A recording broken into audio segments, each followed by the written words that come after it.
오늘도 이 시간에 주의 전에 나와 하나님을 의지하고 또 하나님을 예배하며 하나님의 기도한 여러분들에게 하나님의 놀라운 은혜와 기도의 응답이 있기를 주님의 이름으로 간절히 축원합니다. 오늘 우리는 대림절 셋째 주일을 맞이하여서 예수님의 탄생을 기다리고 또 기념하면서 오늘의 말씀을 통해서 예수님께서 이 땅에 오신 이유와 그의 은혜로 말미암아 구원받아 변화된 삶을 사는 우리의 신앙을 돌아보고자 합니다. 우리가 대림절을 맞이하면서 계속해서 예수님께서 이 땅에 오신 이유를 말씀드리고 있습니다.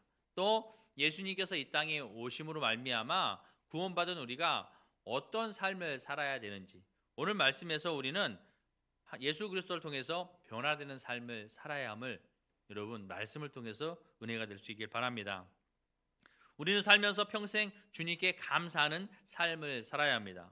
나를 구원해 주시고 또한 하나님의 나라와 교회를 위해 직분을 맡겨 주셔서 하나님의 일꾼으로 사명 감당하게 하심을 우리는 감사해야 합니다. 바울은 자신에게 직분을 맡기신 분이 바로 그리스도 예수라고 말씀하고 있습니다. 오늘 말씀 12절 말씀해 보니까 나를 능하게 하신 그리스도 예수 우리 주께 내가 감사함은 나를 충성되이 여겨 내게 직분을 맡기심이니 라고 말씀하고 있다는 것이죠. 여기 계신 모든 직분자 분들도 마찬가지입니다. 구원의 은혜에 감사하며 주의 일에 열심을 다하며 늘 하나님께서 나를 구원해 주신 은혜에 감사함으로 말미암아 충성되이 모든 것을 감당해야 된다는 것입니다. 우리를 구원해 주시고 직분을 주신 이유는 하나님의 뜻과 하나님의 일을 이루기 위하여 열심과 충성으로 복음 사역을 감당하라고 우리에게 직분을 주신 것입니다. 그렇다면 여러분 우리가 직분을 받고 하나님 앞에 나아가서 세상에 나아가서 그러면 하나님의 뜻은 과연 무엇일까? 하나님의 일은 무엇일까? 여러분 생각해 보셨습니까? 나는 살면서 바쁨으로 내가 먹고 살기 위해서 늘 직장에서 바쁘고 힘들고 이러한 삶만 사는 것이 아니라 내가 예수 그리스도를 믿음으로 말미암아 구원받은 우리가 이제 변화된 삶을 갖고 세상에서 어떤 삶을 살아야 될까? 그럴 때 우리가 살아야 할 삶은 하나님의 뜻을 이루는 삶을 살아야 되겠구나. 하나님의 일을 하면서 살아야 되겠구나. 이런 모습으로 살아야 된다는 것이죠. 그렇다면 하나님의 뜻은 무엇일까요? 요한복음 6장 40절 말씀에 말씀하고 있습니다. 내 아버지의 뜻은 아들을 보고 믿는 자마다 영생을 얻는 이것이니 라고 말씀하고 있습니다. 그러니까 우리가 하나님의 일을 하는 건 뭐예요? 아버지의 뜻을 아들을 보고 믿는 거라는 거예요. 아들을 보고 믿는 자마다 뭘 준다고요? 영생을 준다는 것입니다. 또 하나님의 일은 뭐예요? 하나님의 뜻을 세우셨잖아요. 그렇죠? 하나님께서 뜻은 무엇이냐면 예수 그리스도를 모든 사람들이 믿고 구원 얻는 것이 하나님의 뜻이에요. 이 땅에 한 사람도 멸망하지 아니하고 다 구원을 얻는 것이 하나님의 뜻입니다. 그러면 하나님의 일은 무엇일까요? 요한복음 6장 29절 말씀에 예수께서 대답하여 이르시되 하나님께서 보내신 이를 믿는 것이 하나님의 일이니라 라고 말씀하고 있습니다. 하나님께서 보내신 이가 누구예요? 예수님입니다. 그 예수님을 믿는 것, 예수님을 믿는다는 것은 무엇일까요? 예수님께서 우리에게 구원을 주신 것도 믿는 것이지만 예수님께서 우리에게 가르치시는 것, 예수님이 여러분이 세상에 나아가서 어떤 삶을 살아야 하는지 믿음으로 어떤 모습으로 성장해야 되는지에 대해서 예수님께서 우리에게 말씀하시는 것을 지키는 거예요. 그것이 예수님을 믿는 것입니다. 그러니까 우리는 세상에 살면서 하나님의 뜻을 위해 그러면 우리는 예수를 믿는 자들이니까 어떻게 해요? 하나님의 뜻을 이루어지기 위해서는 많은 사람들 아직도 하나님을 알지 못하는 이들에게 예수 그리스도의 복음을 증거해서 그들이 예수님을 믿을 수 있도록 하는 것이 하나님의 뜻을 이루는 것이며 또 하나님 예수님께서 우리에게 가르치시는 그 모든 것들을 지켜 나아가는 것이 하나님의 일을 하는 것과 마찬가지라는 것입니다. 오늘 우리는 이 말씀을 보면서 예수님께서 이 땅에 오신 이유를 우리는 너무나도 잘 알고 있습니다. 15절 말씀에 그리스도께서 이 땅에 오신 가장 중요한 목적은 죄인을 구원하시려고 세상에 임했다라고 말씀하고 있다는 거죠. 죄인을 구원하기 위해서 세상에 임했다는 거예요. 여러분 이건 너무나도 여러분 잘 알고 있는 것입니다. 그러나 이 세상에는 아직도 예수님을 믿지 않는 많은 사람들이 있습니다. 그러므로 우리는 세상에 복음을 전하여서 죽어가는 영혼들, 그 영혼들에게 예수 그리스도께 인도하는 구원의 통로의 역할을 감당해야 된다는 것이죠. 그래서 우리는 구원으로 은혜 받은 우리가 이제는 변화된 삶을 살아야 된다는 거예요. 왜? 우리가 말로만 예수님의 뜻을 전하고 복음을 증거한다고 해서 세상의 사람들이 복음을 전해진 것만 가지고 믿지 못한다는 것이죠. 우리의 과거가 어떤 삶을 살아가는지 아는 그들이 우리가 예수님을 믿고 구원받아서 내 삶이 완전히 변화되어지는 거죠. 그전의 모습에서, 그전에는 내 욕심과 정욕을 위해 살았다면 이제는 사랑으로 나누고 베푸는 삶을 살아갈 때 주변의 사람들이 우리의 삶을 통해서 우리가 전해지는 복음을 통해서 그들이 인정한다는 것이죠. 그러므로 우리는 변화되는 삶을 살아야 합니다. 이 땅에 예수님이 오셨는데요. 예수님을 아직도 믿지 않는 이들이 너무나 많이 있습니다. 아니 신앙생활을 하면서도 하나님을 믿으면서도 예수님을 믿지 않는 이들이 있어요. 유대인들은 지금까지도 주님을 메시아로 인정하지 않고 있습니다. 그들은 메시아가 오면 전쟁이 사라지고 질병도 사라지고 그야말로 태평성대의 세상이 올 것이라고 믿고 있었습니다. 그러나 예수님이 왔는데 현실은 그렇지가 않아요. 왜냐하면 전쟁도 그대로고 질병도 그대로 있고 예수님이 오면 우리가 이제 해방되고 전쟁에서 해방되어지고 그냥 큰 무엇인 걸 이루고 태평성대의 삶을 살 줄 알았더니 그것이 아니라는 거죠. 그렇기 때문에 그들은 예수가 메시아가 아니라는 것입니다. 더 나아가 그들은 예수님을 죄인을 구원하시러 오신 구세주로 믿지 않고 단지 그를 통해서 자신 앞에 놓여 있는 현실의 문제만을 해결하려고 했다는 것입니다. 예수님께서 이 땅에서도 많은 기적을 베풀어 주셨습니다. 병을 고치고 죽은 사람을 살리고 기적을 베풀어 주셨어요.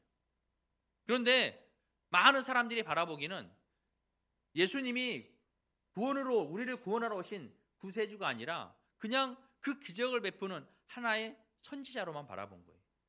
그래서 어떤 구원의 믿음으로 말미암아 예수 앞에 나아간 것이 아니라 자신 앞에 놓여진 많은 문제들을 해결하기 위해서 예수님 앞에 나아갔다는 것입니다. 이것이 유대인들만 이야기 아니라 바로 오늘 우리 주변의 수많은 성도들의 이야기이기도 한다는 것입니다. 지금도 대부분의 어떤 기도회나 부흥회를 보면 축복 성회라고 하여서 어떤 질병의 치유나 가정의 문제, 물질 회복, 사업의 형통함을 주요 내용으로 담고 있다는 것입니다. 참으로 안타까운 현실입니다. 우리가 어떤 기도를 하고 부흥회를 하는데 주된 목적이 우리의 신앙을 돌아보고 우리가 얼마나 하나님의 말씀대로 살고 있는지 더욱더 믿음의 성장을 구하고 또 복음을 증거하는 일에 힘쓰고 기도해야 하는데 그것이 아니라 어떤 기도회나 부흥회가 우리 인간이 어떻게 하면 복을 받을까? 어떻게 하면 잘 될까? 이런 것만 여러분 구하고 있다는 것이죠. 나의 가정의 문제를 해결하는 것이 목적이 아니라 내 모든 것을 내려놓고 그리스도의 복음을 통해 내가 변화되어서 이웃에게 기쁨을 주는 선한 일들을 통하여 하나님과 교회의 덕을 세우는 삶을 살기를 우리는 간절히 바라고 또 원하고 기도해야 된다는 것입니다. 오늘 본문에서 사도 바울이 힘주어 말했듯이 그리스도께서는 이 땅에 오신 가장 중요한 목적은 죄인을 구원하기 위해 오셨다고 말씀하고 있습니다. 예수님을 만나 구원받은 우리는 변화되는 삶을 살아야 합니다.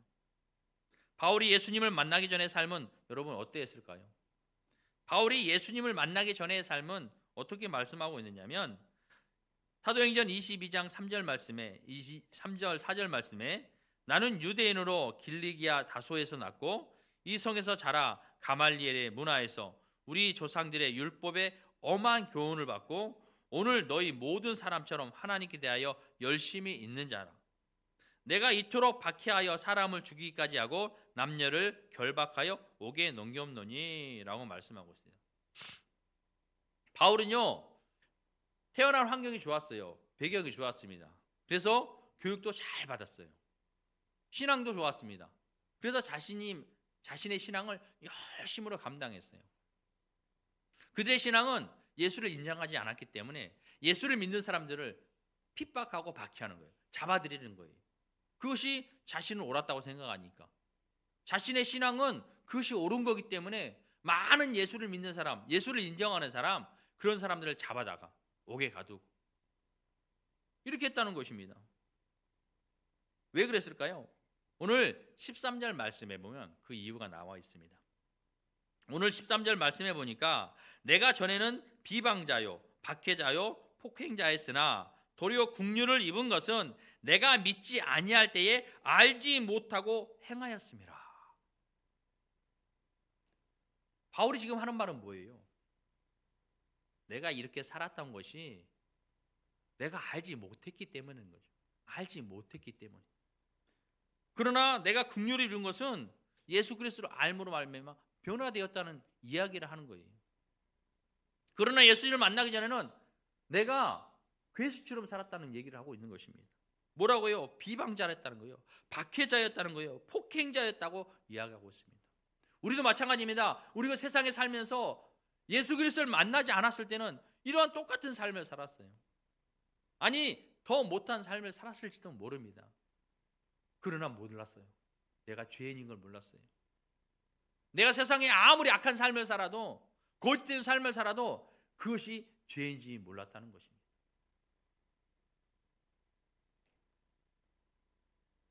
예수님을 만나기 전에는 자신의 죄가 전혀 보이지 않았다는 것입니다. 우리도 마찬가지입니다. 예수님을 만나지 못했을 때 우리의 죄를 볼 수가 없었습니다. 그러나 우리에게 복음이 들려질 때 우리는 그 복음을 믿어 내가 죄인임을 깨닫고 죄를 회개할 때에 영원한 생명을 얻을 수 있었다는 것입니다. 그러므로 구원받은 우리는 더 이상 예전에 죄의 못으로 사는 것이 아니라 변화를 받아 복음을 널리 전하는 전도자의 삶을 살아야 될 것입니다. 마가복음 1장 14절 15절 말씀에 말하고 있습니다. 요한이 잡힌 후에 예수께서 갈릴리에 오셔서 하나님의 복음을 전파하여 이르시되 때가 찼고 하나님의 나라가 가까웠으니 회개하고 복음을 믿으라 라고 하셨어요. 예수님께서 공생애를 시작하시면서 하신 말씀이 뭐냐? 때가 찼다는 거예요. 때가 다 되었다는 거예요. 하나님의 나라가 가까이 왔다는 것입니다. 그러니까 뭐라 하냐면 하나님의 나라가 가까이 왔으니까 하나님의 나라 가기 위해서는 회개하라는 거예요. 복음을 믿으라는 거예요. 예수 그리스도를 믿음으로 내가 죄 사함을 받는다는 거예요. 예수님은 우리의 죄를 구원하시기에 오신 구세주라는 거예요. 그것을 믿으라는 거예요. 그것을 믿으라는 거예요. 그리고 예수로 말미암아 내 죄가 보여지기 때문에 그 죄를 회개하라는 것입니다. 우리가 전도자의 삶을 사는 것은 무엇입니까? 아직도 많은 세상에 여러분의 가족이 여러분의 사랑하는 주변에 많은 사람이 아직 하나님을 알지 못하고 예수 그리스도를 믿지 않는 많은 분들이 있어요. 그럼 우리도 예수님처럼 세상에 나가서 여러분 선포해야 되는데 때가 찼습니다. 하나님의 나라가 가까이 왔습니다. 여러분 예수님 오실 날이 멀지 않았습니다. 지금 세상을 보십시오. 예수님이 우리에게 말씀하셨습니다. 세상의 마지막 때의 징조가 어떤 것인지를 말씀하셨습니다. 지금 세상은 마지막 때가 온 것 같습니다. 여러분 사랑이 식어져 가고 있잖아요. 믿음이 식어져 가고 있잖아요. 여러분 요즘에는요 믿지를 못해요. 서로를 믿지를 못해요. 그렇기 때문에 우리는 예수님처럼 세상에 나아가서 어떤 내 욕심과 정욕을 위해 사는 삶이 아니라 하나님의 뜻과 하나님의 일을 이루기 위한 삶을 살아야 된다는 것입니다. 오늘 바울이 예수님을 만나고 변화된 삶이 무엇일까요? 사도행전 22장 5절부터 8절까지 말씀이 그렇습니다.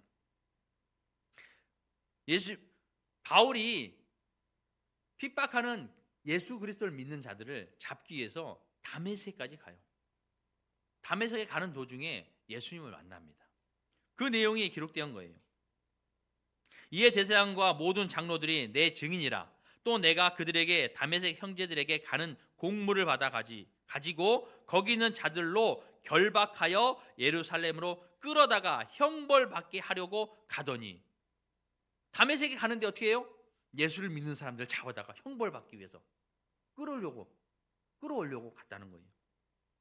가는 중 다메섹에 가까이 갔을 때에 오종쯤 되어 호련히 하늘로부터 큰 빛이 나를 둘러 비침에 내가 땅에 엎드려져 들으니 소리 있어 이르되 사울아 사울아 내가 왜 나를 박해하느냐 하시거늘 내가 대답하되 주님 누구시니까 하니 이르시되 나는 내가 박해하는 나사렛 예수라 하시더라.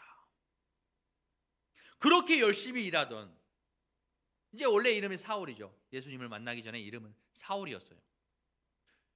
그렇게 열심히 자신의 것이 옳다고 그 길에 열심히 했던 그가 예수님을 만났습니다.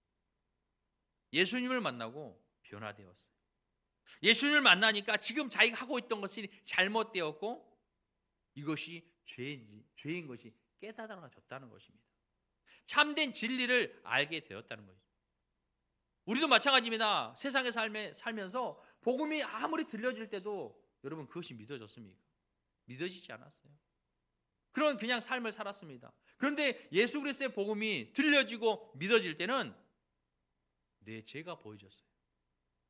여러분이 예수님이 믿어지고 먼저 한 것이 무엇입니까? 먼저 회개했지 않습니까? 내 모든 삶을 돌아보면서 그동안 행해왔던 일들, 잘못되었던 일들, 남에게 피해를 줬던 것들, 이 모든 것들을 하나님 앞에 내가 잘못했다고 용서해달라고 여러분 기도했던 것입니다. 그것을 통해서 삶이 변화되었다는 것이죠. 죽을 수밖에 없는 나를 구원해 주신 하나님, 그 하나님으로 말미암아 내 삶이 이제는 변화되었다는 거예요. 내가 다시는 그 죽음을 이루기는 죄를 짓지 아니하리라. 그러한 삶을 살기를 다짐하며 열심히 하나님의 나라와 하나님의 뜻을 이루기 위하여 살고 있다는 것입니다. 하나님께서는 이방 사람들에게도 예수님 믿고 회개하면 영원한 생명을 얻을 수 있도록 은혜를 베풀어 주셨습니다. 유대인들은 자기만이 하나님의 자녀들이라고 본인들만이 구원을 얻을 수 있다고 믿었습니다. 이방인들에게는 구원이 없다고 믿었어요. 그러나 하나님은 어떻게 합니까? 사도행전 11장 18절 말씀에 그들이 이 말을 듣고 잠잠하여 하나님께 영광을 돌려 이르되 그러면 하나님께서 이방인에게도 생명을 얻는 회개를 주셨도다 하니라. 하나님께서도요 이방인들이 예수님을 믿는 자, 그러니까 누구든지 예수님을 믿는 자에게는 생명을 주셨다는 겁니다. 그러므로 여기 계신 모든 분들이 이방인이었지만 복음을 듣고 예수님을 믿고 회개함으로 말미암아 변화된 줄 믿습니다. 또 구원의 은혜로 영원한 생명을 얻는 우리는 예수 그리스도를 닮아가는 사람으로 변화되어져야 됩니다. 내 모든 욕심과 정욕을 버리고 성령의 열매를 맺어가며 그리스도인의 삶을 살기를 힘써야 할 것입니다. 갈라디아서 5장 24절 말씀에 그리스도 예수의 사람들은 누가요? 그리스도 예수의 사람들은 육체와 함께 그 정욕과 탐심을 십자가에 못 박았느니라 라고 말씀하고 있습니다. 이전에 우리의 삶은 예수님을 알지 못할 때 우리의 삶은 늘 육체의 정욕과 탐심으로 살았다는 거예요. 그러나 예수 그리스도를 만남으로 말미암아 이제는 우리가 육체의 그 정욕과 탐심을 십자가에 함께 못 박았다는 거예요. 한마디로 육체의 정욕과 탐심은 죽었다는 것입니다. 여러분의 삶은 어떻습니까? 예수 그리스도를 말미암아 여러분의 모든 죄가 십자가에 달려 예수 그리스도가 죽음으로 말미암아 그 죄 사함을 받았습니다. 그럼 이제 나는 어떤 삶을 살고 있는지 여러분 삶을 돌아볼 수 있길 바랍니다. 나의 삶의 모습을 보면서 그리스도를 만나 변화된 삶을 살고 있는지, 아니면 여전히 죄에서 헤어나오지 못하는 삶을 살고 있는지 돌아볼 수 있기를 바랍니다. 우리를 변화된 모습으로 살게 하는 이유는 과연 무엇일까요? 로마서 15장 2절 말씀에 우리 각 사람이 이웃을 기쁘게 하되 선을 이루고 덕을 세우도록 할지니라 라고 말씀하고 있습니다. 우리가 변화되어지는 것은 무엇이냐? 이웃을 기쁘게 하되 선을 이루라는 것이죠. 그리하여서 덕을 세우라는 거예요. 우리의 삶으로 세상 사람들에게 선한 영향력을 끼칠 때 변화된 우리의 모습을 통해 교회와 하나님께 덕을 세운다는 것입니다. 또한 그로 인해서 우리가 전하는 복음을 그들이 경청할 수 있다는 것입니다. 또 로마서 15장 3절 말씀에 그리스도께서 자기를 기쁘게 하지 아니하셨나니라고 말씀하고 있습니다. 하나님의 뜻을 이루고 복음을 전하여 구원을 이루는 데는 예수님은 자신을 나타내지 않으셨다는 거예요. 바울도 디모데에게 간증을 하면서 결코 자신을 드러내지 않았다는 것입니다. 바울의 간증은 개인적인 간증이면서도 결코 자신을 드러내기 위해 과거에 자신이 지은 죄를 과장하며 자신에게 초점을 맞춘 것이 아니라는 것입니다. 오직 그리스도에게 초점을 두어 말씀하고 있다는 것이죠. 그런데 오늘 우리는 우리의 간증을 보면 그 중심이 간혹 그리스도가 아니라 간증하는 사람 자신에게 있는 경우가 종종 있다는 것입니다. 그래서 어떤 분들은 그리스도를 만나기 전에 자신의 모습과 행위들이 얼마나 비참하고 악했는지를 지나치게 강조한다는 거예요. 그러니까 예수 그리스도가 드러나야 되는데 그것이 아니라 내가 옛날에 예수님 만나기 전에 얼마나 비참했고 얼마나 악했는지를 너무 과장해서 이야기를 한다는 거죠. 그래야 간증을 듣고 나면 그리스도보다 오히려 간증자의 모습이 더 선명하게 남게 된다는 것입니다. 또 그 사람이 예수님보다 더 위대해 보이는 거예요. 예수님을 만나서 변화된 삶이 예수로 말미암아 예수가 부각되어야 되는데 그것이 아니라 야, 저 사람이 옛날에 저런 사람이었는데 야, 저 사람은 정말 악했는데 야, 저 사람 위대하다. 저 사람 저렇게 변했어. 참 대단하다. 예수님이 안 보여진다는 것이죠. 우리는 간증을 하거나 복음을 전할 때 항상 나 자신을 드러내지 않도록 주의해야 된다는 것입니다. 왜냐하면 그 순간에조차 사단은 우리로 하여금 자신을 드러나게 함으로써 오히려 복음의 진리를 회방할 수 있기 때문입니다. 오직 나는 죽고 예수만 사는 이러한 삶을 살아야 되는 것입니다.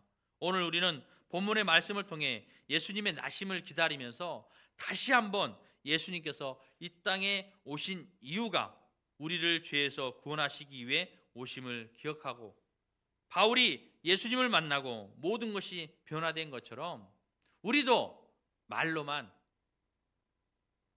생각으로만 하는 것이 아니라 예수 그리스도를 믿음으로 말미암아 나를 구원해 주신 그 예수를 생각하면서 이제는 다시는 죄를 짓지 않도록 날마다 말씀을 읽고 묵상하고 기도하여서 내가 삶에서 온전히 변화된 삶을 살겠다고 다짐하며 주님께 의지하는 삶을 살 수 있길 바랍니다. 예수님을 만나 삶이 변화되고 변화된 우리의 삶을 통해 이웃에게 기쁨이 되며 하나님과 교회의 덕을 세우는 복된 성도님들이 다 되시길 주님의 이름으로 간절히 축원합니다.